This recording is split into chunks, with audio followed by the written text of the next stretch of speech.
Senhor, nós te agradecemos, Pai, por esse tempo tão precioso que nós temos da Sua palavra, por esse tempo tão precioso que nós temos de aprender mais de Ti.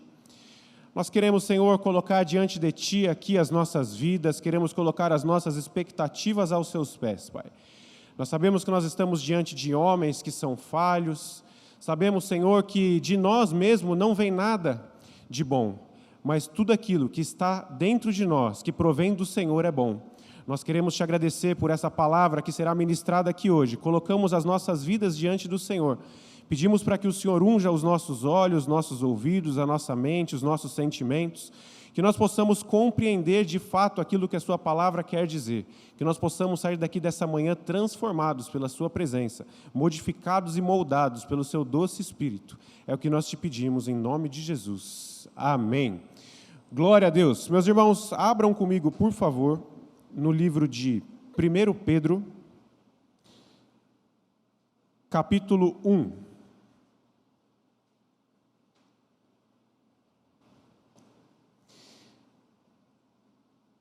O tema da ministração de hoje é uma nova promessa. A passagem de 1 Pedro 1, 3, 7 também vai estar ali no slide, mas eu queria te pedir para abrir, sim, a sua Bíblia, para você acompanhar comigo.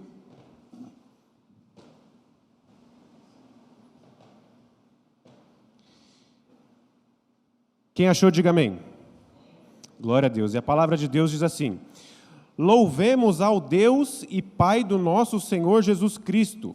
Por causa da sua grande misericórdia, Ele nos deu uma nova vida pela ressurreição de Jesus Cristo.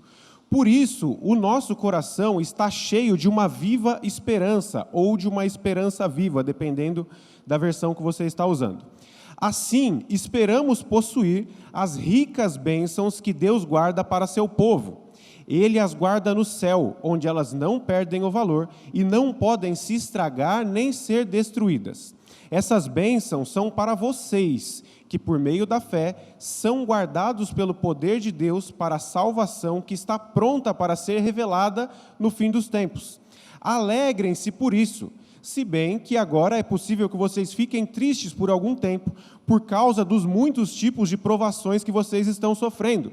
Essas provações são para mostrar que a fé que vocês têm é verdadeira, pois até o ouro que pode ser destruído é provado pelo fogo. Da mesma maneira, a fé que vocês têm, que vale muito mais do que o ouro, precisa ser provada para que continue firme, e assim vocês receberão a aprovação, glória e honra no dia que Jesus Cristo for revelado. Aleluia! Pedro escreveu essa primeira carta, ele estava escrevendo uma carta destinada a uma igreja específica, e nesse pequeno trecho que nós começamos, é onde ele começa essa carta. Ele começa no verso 1 e 2 se apresentando: sou Pedro, apóstolo de Cristo Jesus, estou escrevendo essa carta para vocês. Depois que ele se apresenta, a primeira coisa que ele faz é louvar a Deus. Então ele começa essa carta louvando e glorificando a vida de Deus. Nesse pequeno trecho que nós lemos, do verso 3 ao 7, nós já conseguimos tirar uma lição para a nossa vida inteira. Porque ele segue aqui uma sequência de coisas que, se nós nos apegarmos, nós teremos a revelação da palavra de Deus. Então a primeira coisa que ele faz é glorificar e louvar o nome de quem? Ele fala de Deus e Pai do nosso Senhor Jesus Cristo. E ele também destaca logo na sequência a questão da salvação. O que é a salvação? Ele fala sobre, no segundo verso aqui, por causa da sua grande misericórdia. Nós não somos salvos pelas obras, nós não somos salvos por aquilo que nós fazemos. Eu já ministrei aqui uma palavra específica sobre isso, falando sobre salvação, sobre obras. De fato, aquilo que nós fazemos, ele traz uma conotação de salvação. Então, aquilo que eu faço, que eu ajudo o próximo, isso é um indício da minha salvação.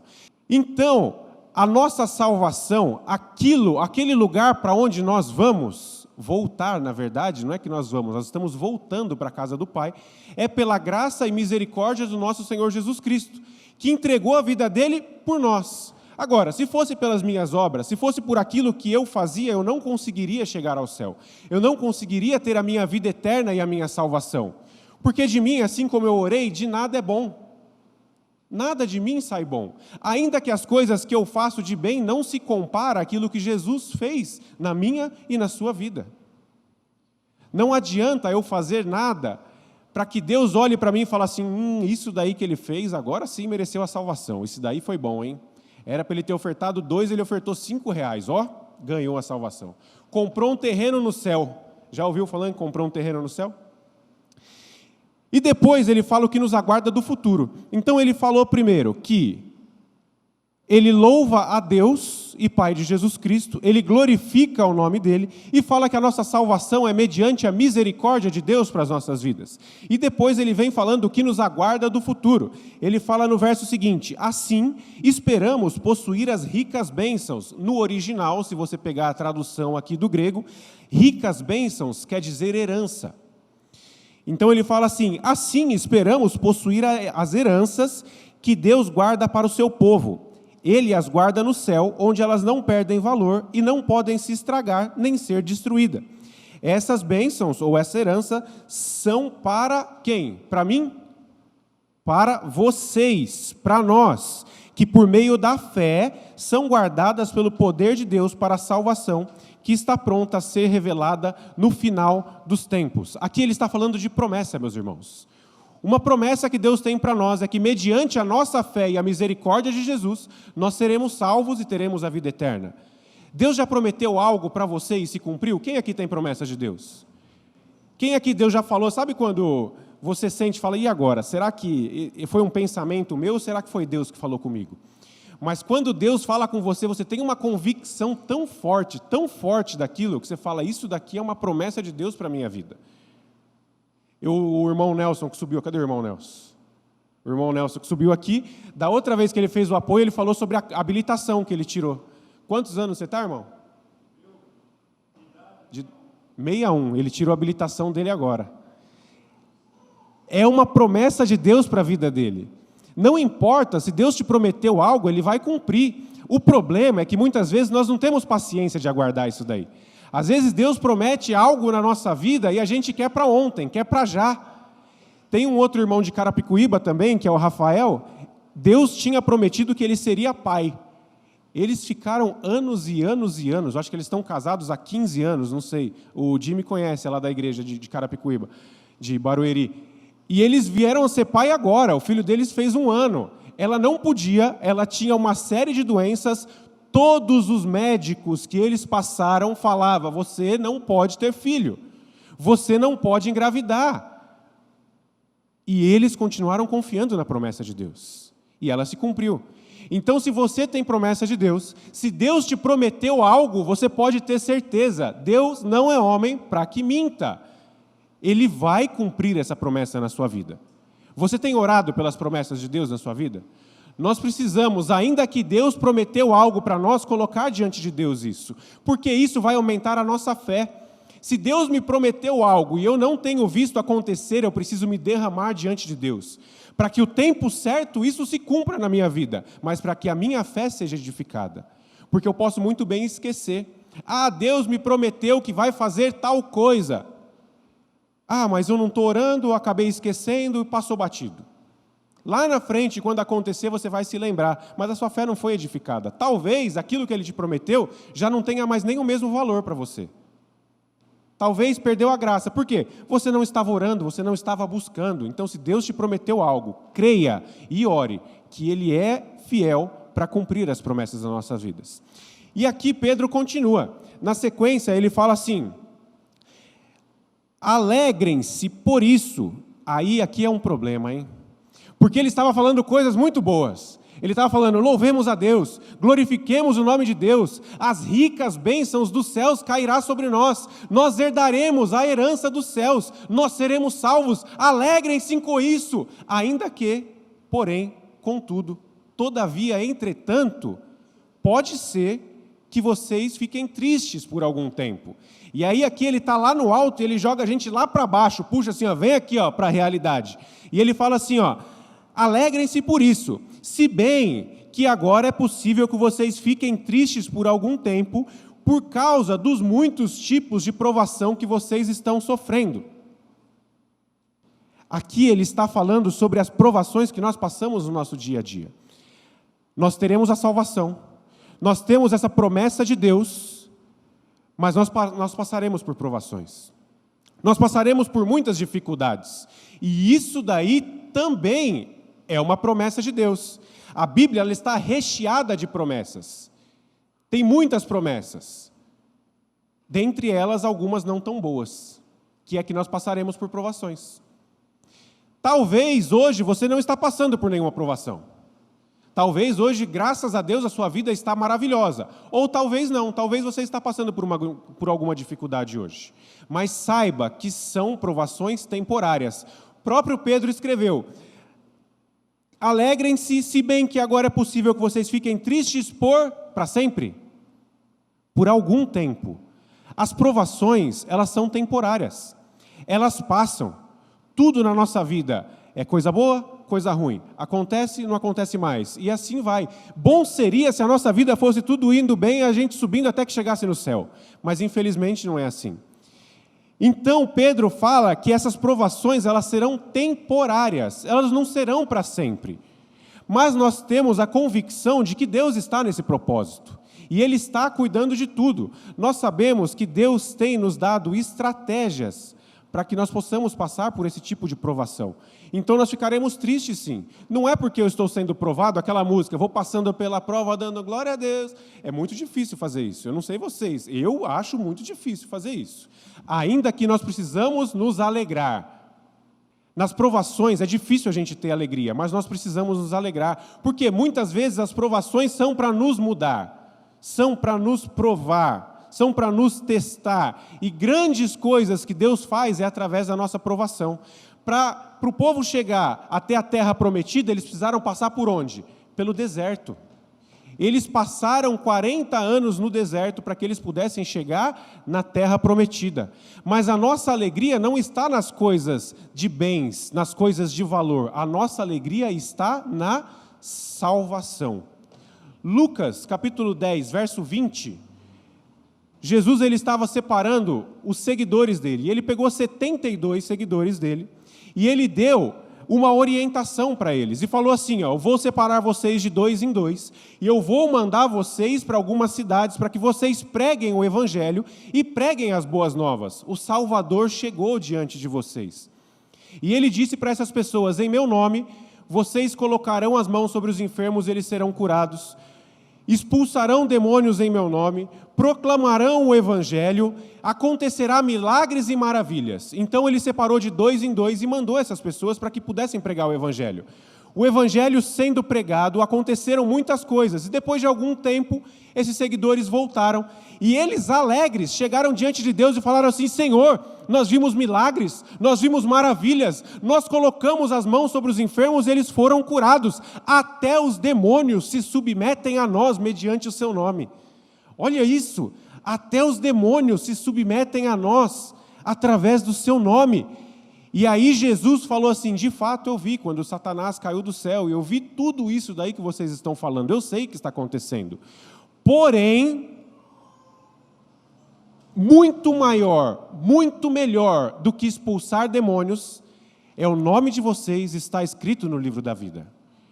Isso quer dizer que aquelas pessoas teriam a vida eterna. Ele pode expulsar demônio, ele pode curar enfermos, ele pode fazer maravilhas, ele pode fazer o que for, mas se a vida dele não estiver salva, se ele não tiver a vida eterna com o nome escrito no livro da vida, de nada adianta. O que adianta eu subir aqui e pregar para vocês e falar e acontecer, e a gente vê enfermos sendo curados e pessoas sendo resgatadas, e quando eu me for, não receber a vida eterna? Já pensou? Já pensou toda a igreja aqui, no último dia, Jesus voltou, todo mundo subiu, a gente vê o Rafa, a Tainá, o Mauro, todo mundo, aí fala assim, cadê o Sam? Ih, Sam não está aqui não. Já pensou de que adiantaria? De nada adiantaria, meus irmãos. Então eu não quero simplesmente expulsar demônios. Eu não quero simplesmente curar enfermos, eles serem curados. Eu não quero simplesmente proclamar o Evangelho se a minha casa, se a minha vida e a minha família não for salva. Alegrai-vos antes, pois o seu nome está escrito no livro da vida. está escrito no livro dos céus. E aí Pedro, ele continua falando assim, que nós receberemos muitas provações, e não é uma só, infelizmente, né? Ele falou, o próprio Jesus falou, no mundo tereis muitas aflições. É uma atrás da outra, meus irmãos. É uma atrás da outra. Igual eu estava falando, se talvez hoje você não está passando por provação, você está na fila. Você vai passar por provação. Não adianta. Nós passaremos por isso. Ah, mas vira essa boca para lá. Eu viro minha boca para lá. Se você não está passando, você está na fila e vai passar por provação. É uma promessa de Deus para as nossas vidas. Nós passaremos por isso. Infelizmente, não tem o que fazer. E aí Pedro continua falando assim, essas provações são para mostrar que a fé que vocês têm é verdadeira. Pois até o ouro, que pode ser destruído, é provado pelo fogo. Da mesma maneira, a fé que vocês têm, que vale muito mais do que o ouro, precisa ser provada para que continue firme. E assim vocês receberão glória e honra do nosso Senhor Jesus Cristo. Ele fala que a nossa fé é testada pelo fogo. Mais que a nossa fé, ela é muito mais preciosa do que o ouro. Por que ele usa essa ilustração, falando que a nossa fé, assim como o ouro, é testado pelo fogo, a nossa fé também? O ouro, não sei se vocês sabem, mas para descobrir se ele de fato é puro, ele precisa ser elevado a altíssimas temperaturas. O ouro ele precisa ser derretido. A gente não consegue ver as impurezas do ouro se ele não for derretido. Então, quando é colocado em altas temperaturas, o ouro se derrete e fica muito mais fácil você tirar as impurezas dele. Você tira tudo aquilo que não faz parte do ouro. Assim também a nossa fé é testada por quem? Pelo diabo? Não, o diabo não quer testar a nossa fé, ele quer acabar com a nossa fé. Ele quer que você não tenha fé. Mas Deus quer que a nossa fé seja fortalecida. E qual é a forma de fortalecer a nossa fé? Colocando à prova. Aí algumas pessoas falam assim, por que nós somos testados? Será que é porque Deus quer saber quem eu sou? Eu não acredito nisso, de verdade. Deus é um Deus onisciente, Ele sabe de tudo. Ele conhece o meu coração, as minhas vontades, os meus pensamentos muito melhor do que eu. Ele me conhece muito melhor do que eu. Então eu não acredito que Ele vá me colocar no fogo para ser testado, para me descobrir, para me conhecer. Porém, eu acredito que Ele vai me colocar no fogo para ser testado, para que eu mesmo me conheça e veja as minhas dificuldades.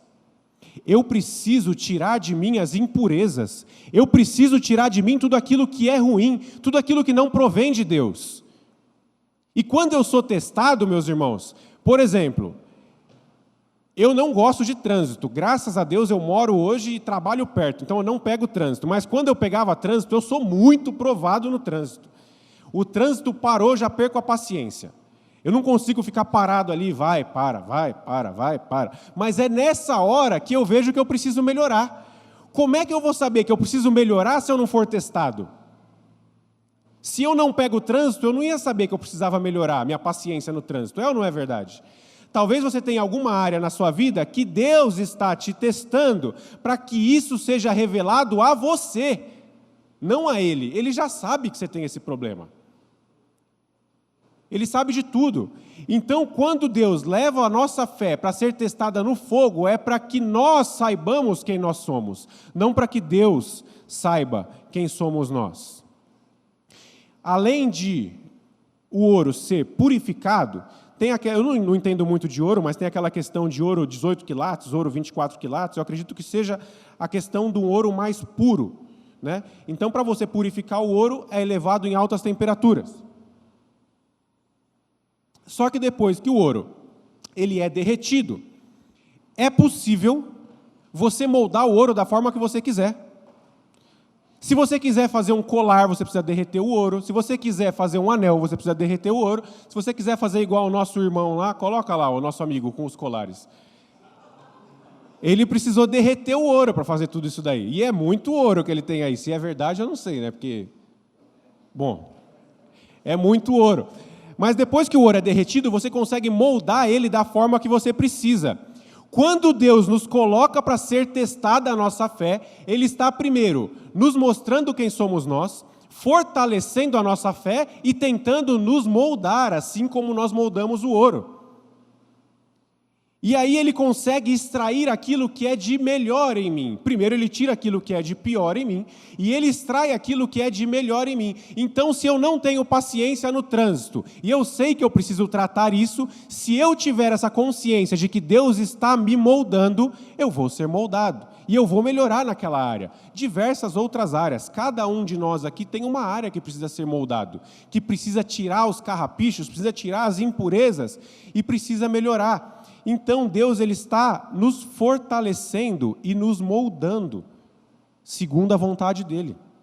Agora, se nós não tivermos consciência de que é Deus que está nos moldando, que está nos tratando, nós podemos converter isso e achar que é algo de ruim acontecendo e a gente ficar rancoroso, a gente ficar triste, a gente ficar deprimido. Mas, meu Deus, por que isso tem acontecido comigo, Senhor? Já pensou se Jó tivesse colocado isso diante de Deus, culpado a Deus por tudo que estava acontecendo? Se você não conhece a história de Jó, depois você dá uma lida no livro de Jó, uma história fantástica. Então, se nós não entendemos que é Deus querendo nos moldar conforme a vontade dEle, nós teremos uma reação contrária, ficaremos amargurados, ficaremos tristes, ficaremos deprimidos.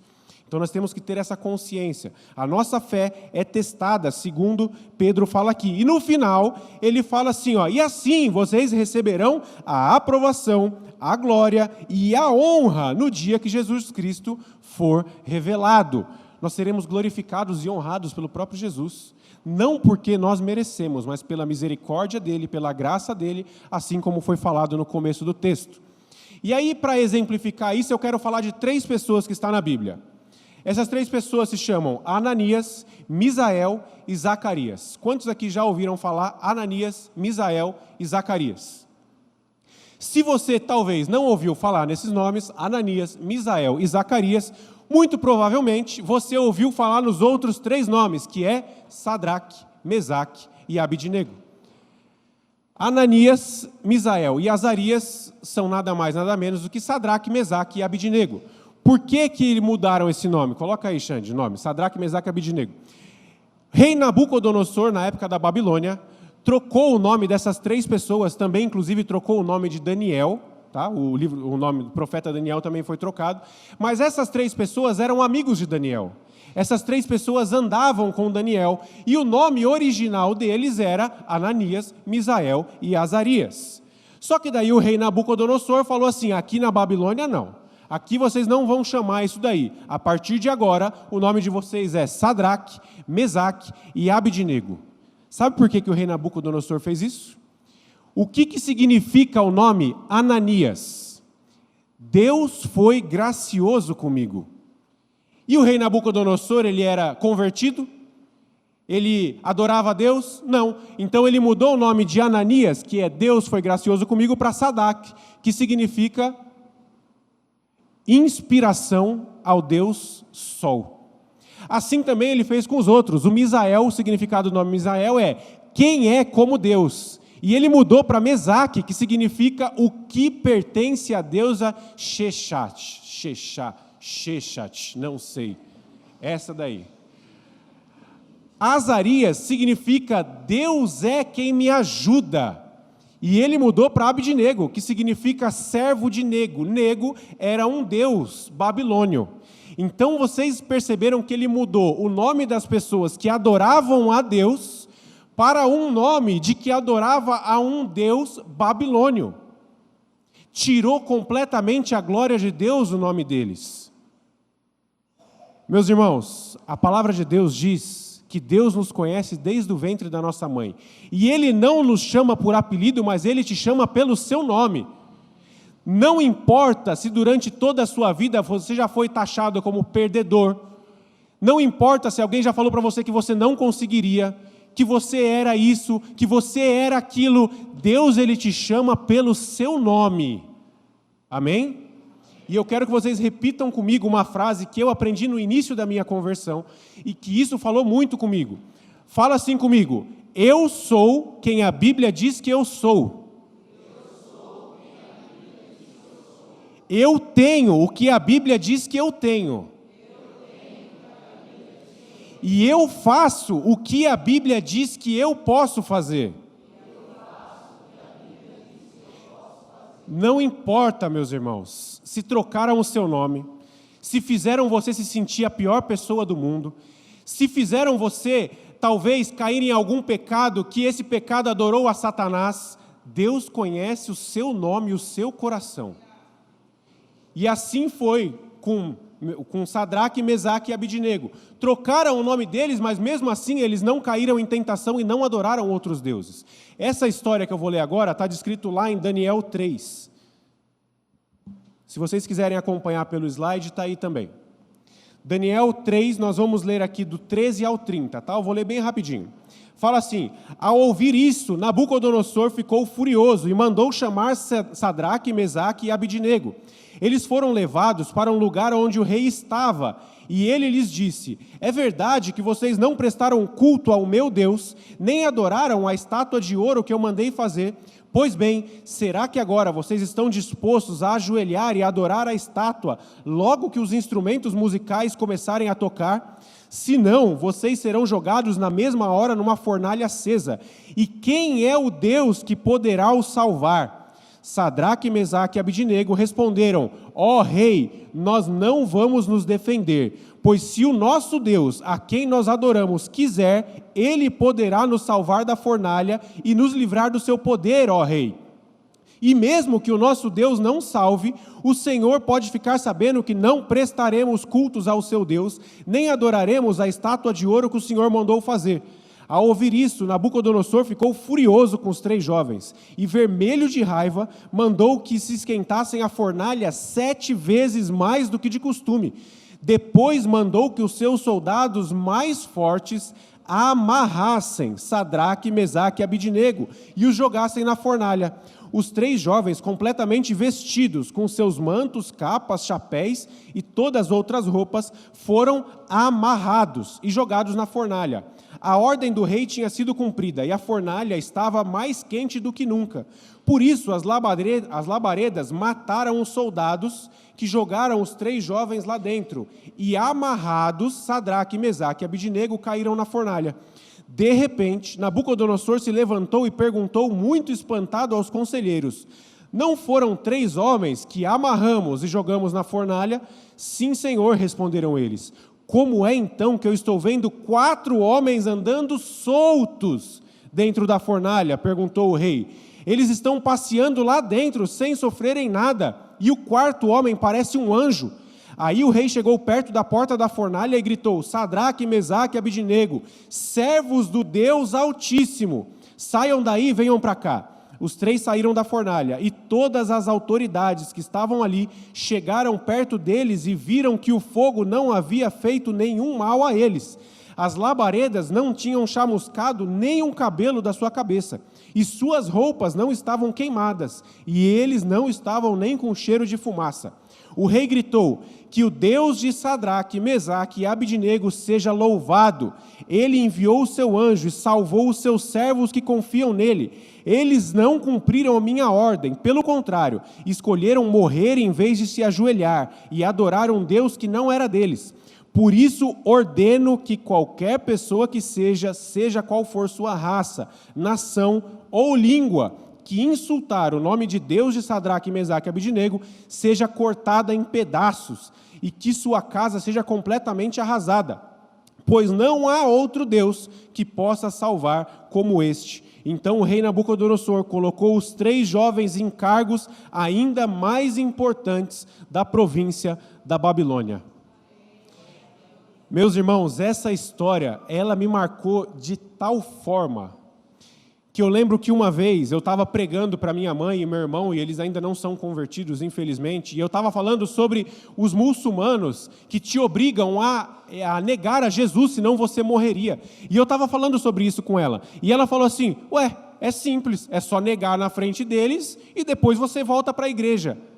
A cabeça de quem não é convertido é a coisa mais simples, mas a Bíblia fala que aqueles que negarem diante dos homens serão negados diante de Deus. Sadraque, Mesaque e Abidnego não se curvaram para a estátua do rei. Eles não se curvaram diante de uma estátua para adorar a outros deuses. Pelo contrário, eles se mantiveram firmes. Eles sabiam da promessa de Deus e eles conheciam as Escrituras Sagradas.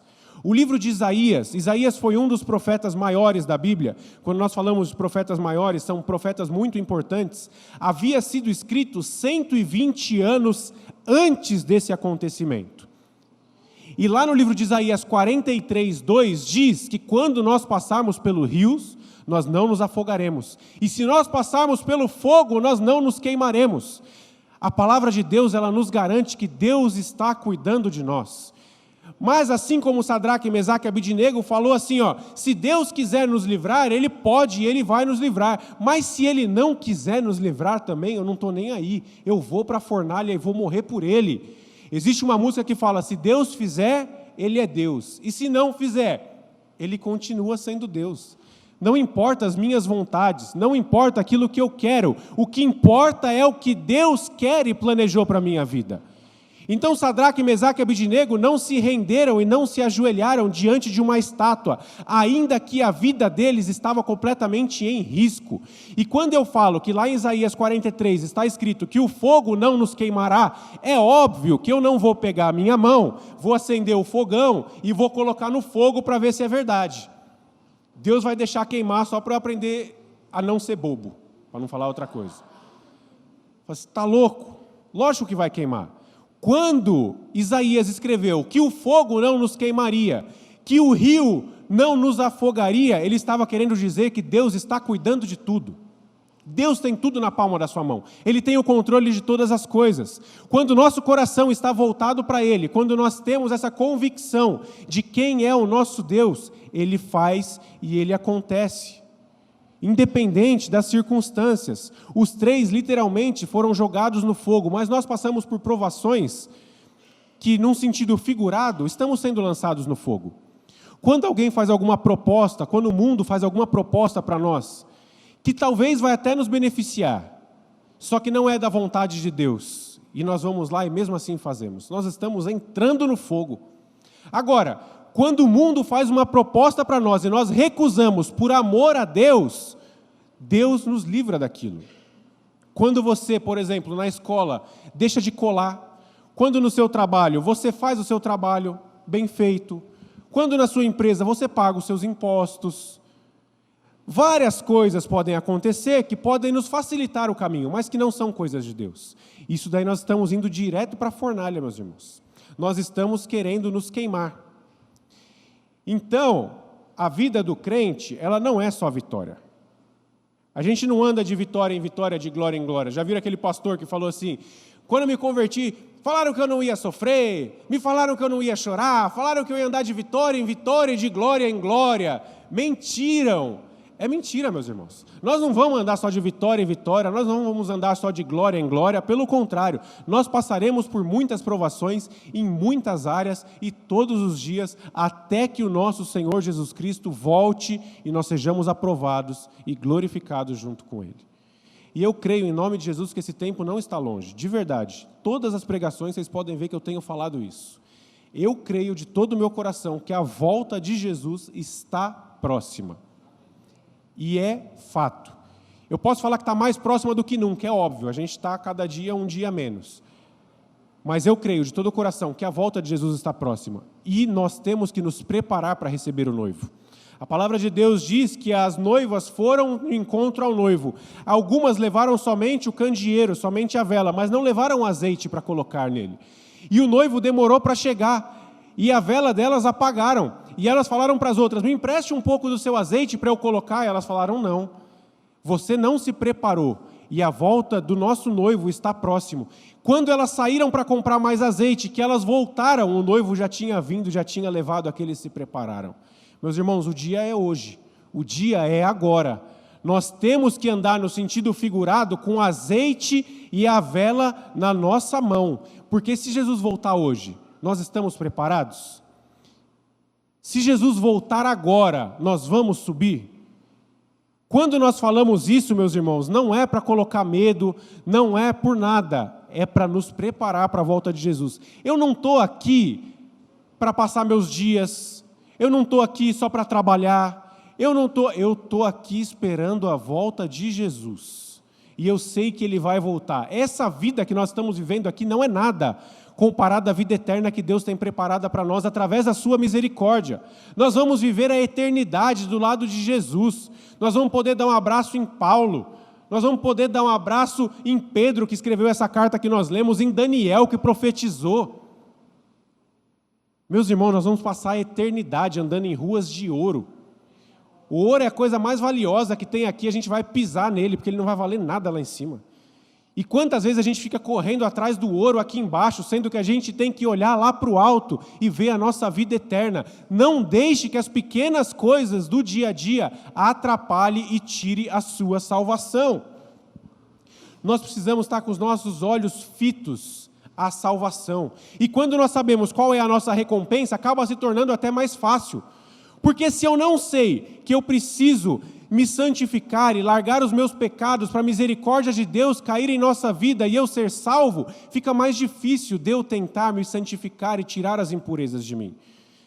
Se uma pessoa fala assim, uma empresa, por exemplo, vai produzir copo, fala assim, você precisa produzir X copos desse aqui até sexta-feira.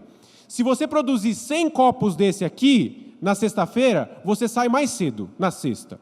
Se você produzir 200, você vai ganhar o final de semana todo de folga. O que a pessoa vai fazer? Ela vai correr, ela vai ralar. Por quê? Ela sabe da recompensa dela. Ela sabe o que espera ela. Se eu não fizer os 100 copos, eu vou trabalhar até mais tarde. Se eu fizer, eu vou sair mais cedo. Opa! Agora, se eu fizer 200, eu não vou trabalhar o final de semana, eu vou fazer 200. 300. Porque daí eu quero o final de semana e a segunda. Eu sei da minha salvação e a eternidade que eu vou passar para Deus. Então eu vou fazer o quê? Eu vou ficar parado de braços cruzados esperando? Eu vou ficar aqui só esperando, oh Deus, volta logo, Jesus. Está na hora, já demorou 2000 anos e não voltou ainda, né? Já está na hora, Deus. Não, eu vou fazer aquilo que Ele me falou para fazer. Ide, pregai o Evangelho, fazer discípulos. Quando nós passamos por provações, meus irmãos, não é porque Deus acordou de mau humor, não é porque Ele quer nos prejudicar, é para o nosso crescimento. Essa semana eu vi um vídeo no Instagram de um cara que ele mexe com plantas, e ele estava numa casa, era uma sacada grande assim, e ele mostrou um vaso de planta com uma planta bem bonita assim, grande, dessa altura assim mais ou menos, e ele falou, ó, aqui tinha 2 vasos desse, é esse vaso e tinha um outro. Esse outro vaso rolou e não tinha proteção da sacada, e o vaso caiu lá embaixo e quebrou. E aí o dono pegou, não subiu de novo a planta para colocar aqui, porque ela era grande. O que ele fez? Ele plantou lá no quintal, lá embaixo mesmo, era um terreno grande. Aí ele falou assim, olha o tamanho dessa planta no vaso, era desse tamanho. Ele falou, e olha o tamanho da mesma planta que ele plantou lá no quintal. Era enorme, enorme. E ele falou, isso daí faz 4 anos.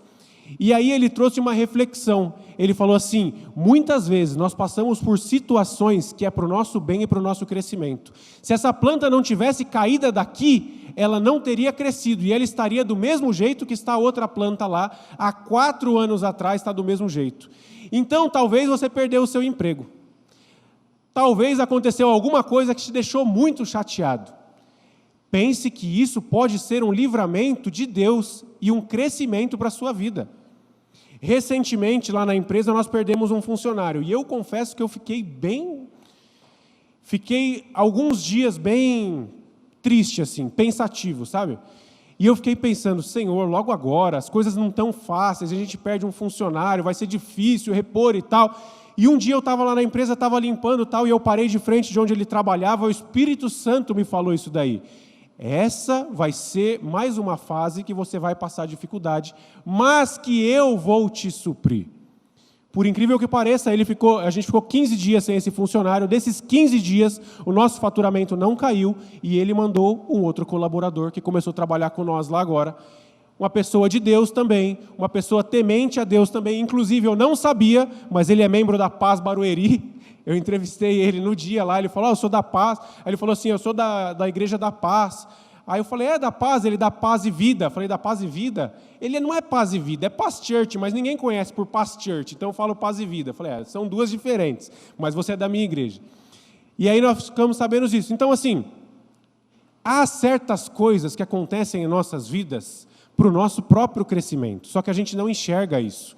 Não que o outro funcionário meu fosse ruim, não, ele era bom, gostava muito dele. Mas talvez esse que chegou agora vai fazer algo que o outro não fazia e vai nos ajudar a crescer mais. E eu confio completamente na vontade de Deus. Tudo está sob o controle dele. E eu queria pedir para a equipe de louvor já subir aqui. Enquanto nós encerramos, como que nós devemos agir diante das provações de Deus? Porque quando eu estou falando de provações, eu não estou falando que Satanás está nos provando, mas que Deus está nos provando, está provando a nossa fé. Como que nós devemos agir diante dessas circunstâncias? A primeira coisa que nós devemos ter em mente é não negociar valores. Deus ele deixou para nós valores que são feitos para serem cumpridos e não para serem negociados. Quando Sadraque, Mesaque e Abidnego estavam diante do rei, e o rei falou assim, a estátua está aqui, eu estou aqui, a equipe de louvor dele está aqui, quando eles começarem a tocar, vocês vão adorar essa estátua. Se vocês não adorarem essa estátua, vocês vão morrer. Eles poderiam ter um pensamento igual a minha mãe falou lá atrás. Ué, adora agora, depois volta para a sua igreja. É uma coisa tão simples. Valores não foram feitos para serem negociados, mas para serem cumpridos. A palavra de Deus diz nos 10 mandamentos e em muitos outros, não adorará outros deuses além de mim. Adoramos a Deus em primeiro lugar. Deus é o único digno de adoração, de louvor, não há outro Deus. Tanto que eles passaram pelas provações e no final eles ainda foram glorificados, subiram de cargo. Eles ainda foram promovidos dentro do palácio, tiveram funções ainda mais importantes, ganhavam muito mais. E acima disso, o rei Nabucodonosor falou, eu não quero que ninguém, nenhum povo, nenhuma língua, nenhuma nação, nenhuma tribo, nenhuma pessoa fale mal do Deus de Sadraque, Mesaque e Abidnego. O nome de Deus foi glorificado, o nome de Deus foi exaltado. E não sei se vocês repararam, nesse texto que nós lemos, 4 vezes seguidas falaram a palavra amarrar.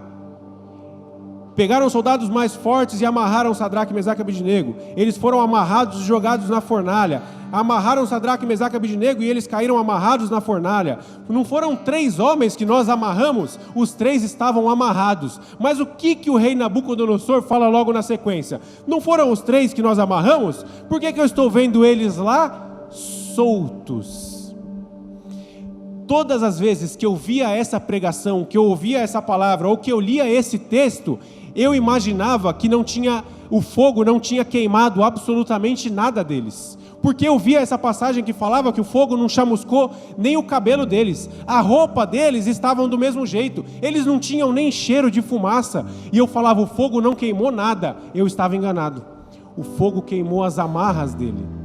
Se eles caíram lá amarrados, eles não tinham como se soltar, a não ser que o fogo queimasse o que precisava ser queimado. Quando Deus nos coloca nas provações, Deus vai queimar aquilo que precisa ser queimado. Todo o resto não. Aquilo que é bom não vai ser queimado, mas as impurezas Ele vai queimar, e Ele vai queimar forte. E vai doer. Não vai ser algo prazeroso. Não vai ser algo que nós vamos passar pela prova dando glória a Deus. Nós vamos passar pela prova machucados, mas que nós sabemos que Deus vai nos livrar e vai nos salvar. Deus vai queimar só aquilo que precisava ser queimado. Aquele que soltou as amarras de Sadraque, Mesaque e Abidnego é fiel e justo para soltar as nossas também. Aquilo que nós temos dificuldade, aquilo que nos atrapalha, aquilo que dia após dia vem na nossa mente encucado lá e fala, eu não consigo, eu não posso, eu não sei, eu não faço, eu não sou digno. Deus ele está quebrando hoje as amarras que nos prendem. Pecados ocultos, pecados que muitas vezes têm nos prendido e nos amarrado e não deixado chegar onde Deus quer que nós cheguemos. Deus está queimando aqui nessa manhã. Agora, Assim como eu já falei em outras pregações, não adianta nós sairmos daqui cheios, da porta para fora, a gente já esquecer daquilo que Deus falou conosco. A gente não aplicar lá fora o que nós aprendemos aqui dentro, porque aqui esse espaço é um lugar de edificação e de aprendizado. Aqui Deus está nos preparando lá para fora. Aqui nós olhamos, ninguém tem pecado, ninguém fica bravo, ninguém briga com os filhos aqui. O chefe aqui de todo mundo é santo olhando daqui de cima. Não dá para perceber quais são as impurezas que tem dentro de cada um, mas vocês sabem quais são as impurezas que tem dentro de você. E assim como eu já falei em outras ministrações, toda pregação que eu faço, ela é pregada primeiro para mim. Toda ministração é feita primeiro para mim. No meu momento que eu estou lá orando, Deus vai me revelando coisas que é para mudar em mim. E isso se torna uma pregação. Então vocês podem ter certeza, se há uma pessoa que precisa de tratamento, que há uma pessoa que precisa ser queimada, todos os dias sou eu. Todos os dias. Não tem um dia que eu não preciso do tratamento de Deus. Enquanto o louvor toca essa música que eles prepararam, eu quero pedir para você se colocar de pé, se colocar diante de Deus. Falar: Senhor, eu confio nas suas promessas. Eu sei que muitas vezes é difícil, Pai, mas eu tenho os meus olhos voltados para a eternidade. E eu creio em nome de Jesus que todos nós estaremos lá. Pelos olhos da fé, todos nós estaremos juntos na eternidade. Há uma graça se estou em meio ao fogo, outro caminho se nada me restou. Quando olho o que fez em mim, onde estava aqui, onde estou aqui, eu sei, sozinho não estarei. Há um outro na fornalha, andando junto a mim. Havia um outro em meio às águas, fazendo-me se abrir. Se preciso eu ser lembrado,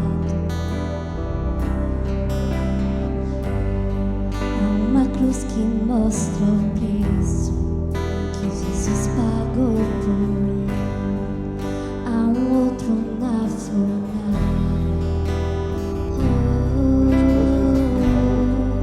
há um outro na fornalha.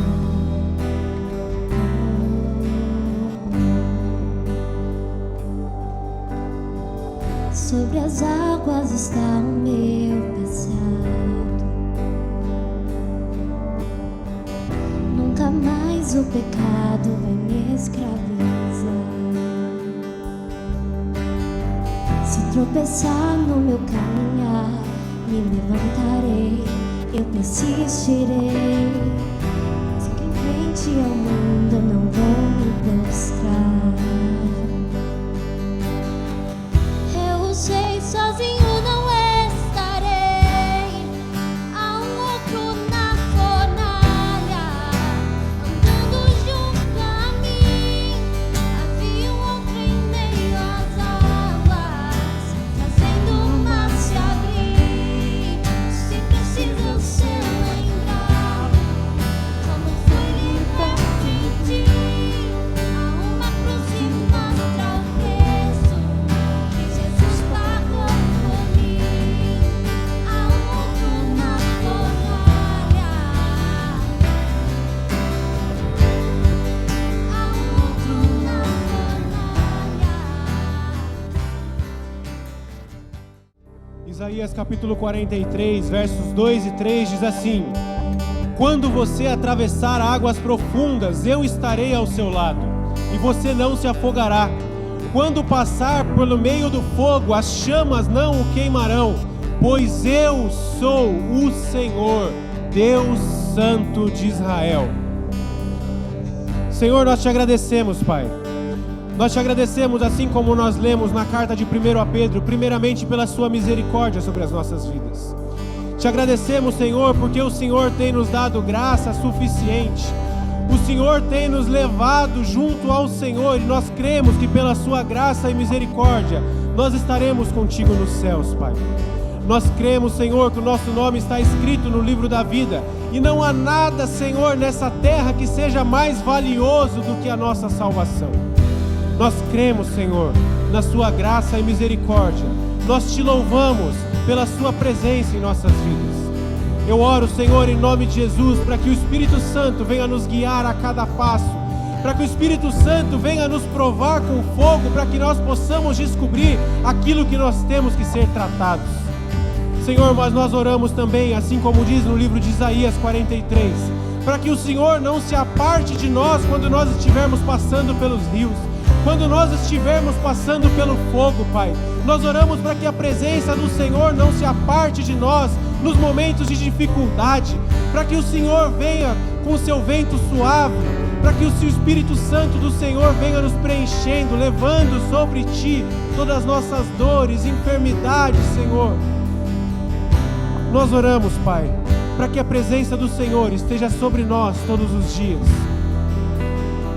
Nós oramos, Pai, porque diante das dificuldades, para que o Senhor possa nos orientar, para que nós não demos, Senhor, um passo atrás, para que nós não voltemos, Senhor, para o lugar de onde o Senhor nos tirou, mas que nós possamos seguir firme, forte, diante das promessas do Senhor. Nós cremos, Pai, nós cremos que o Senhor tem promessas para as nossas vidas. Nós cremos que as Suas promessas serão cumpridas em nossas vidas. O que nós te pedimos é que o Senhor nos dê a paciência, Pai. Trata em nosso coração a ansiedade de querer tudo para já. Oh, Espírito Santo, nós precisamos ser mais sensíveis. Nós precisamos, Espírito Santo, da Sua presença todos os dias, Pai. Nós precisamos ser tratados pelo Jesus, Senhor. Vem sobre nós, Espírito Santo. Vem sobre nós, Espírito Santo. Vem sobre nós, Espírito Santo.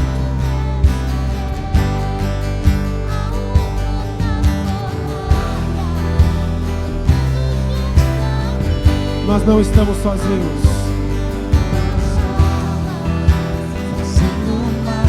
Ainda que as circunstâncias digam que nós não conseguiremos, há um outro na fornalha. Santo, Santo, Santo, Santo.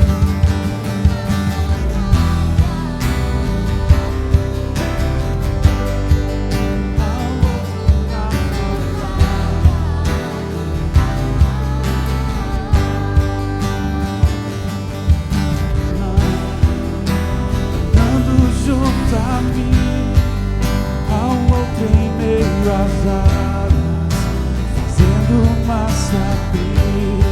E se preciso ser lembrado, como foi liberto em Ti, a morte, poder que vive em mim. Estenda suas mãos para cá. Que a graça do nosso Senhor Jesus Cristo, o amor de Deus, o Pai, a unção, a consolação do doce Espírito Santo esteja sobre cada um de nós, hoje e sempre. Amém, amém e amém. Deus abençoe, meus irmãos.